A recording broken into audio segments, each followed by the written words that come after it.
talking about post-World War II.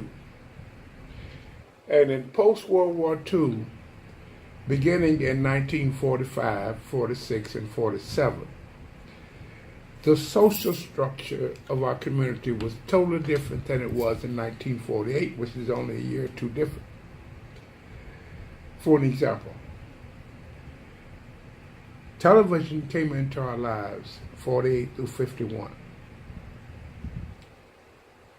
Socially, at that time, on a Sunday, we stayed in church. We went to church, to Sunday school, which was like 9:30 in the morning. And then we had morning service after that. And it lasted till about 2 o'clock.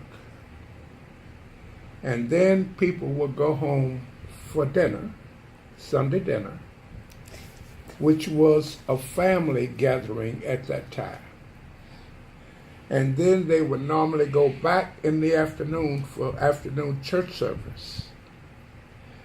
And then there was the BYPU, the Baptist Young People's Union.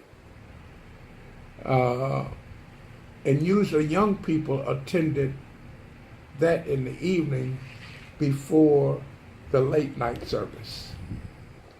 This was the full social impact of the church into the lives of family with children. All right? In 1951, if you go back, almost every family had switched and bought televisions. The impact of television on family life was that church no longer lasted 2 o'clock because everybody wanted to see the football game. So church let out at like 12:30 to 1 o'clock. So everybody get home and look at the football game. In my perspective, this led to a breakdown of the cohesiveness in social unity within the family as led by the church. So people began to pull away from the church in favor of these social changes that was precipitated by home entertainment through the introduction of television into our lives. All right? Now this is 1951. Brown versus the Board of Education came along in 1954. That impacted us in the sense that we lost a sense of community in terms of the unity and the closeness and the camaraderie that we had in the neighborhood at that time. For an example, my social experience in my childhood development was on 34th Street, around Kirby Avenue, and that was known as Little Africa. But at that time, everybody in Little Africa just about owned their own home. And they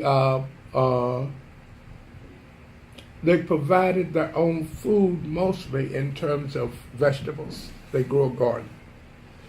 And then they would have some chickens or something of that nature. Some people had a hog, but it was raised away from the lot. They usually found some place where they could have a pen. And they would go to the pen and every day and feed their stock and so forth. Now,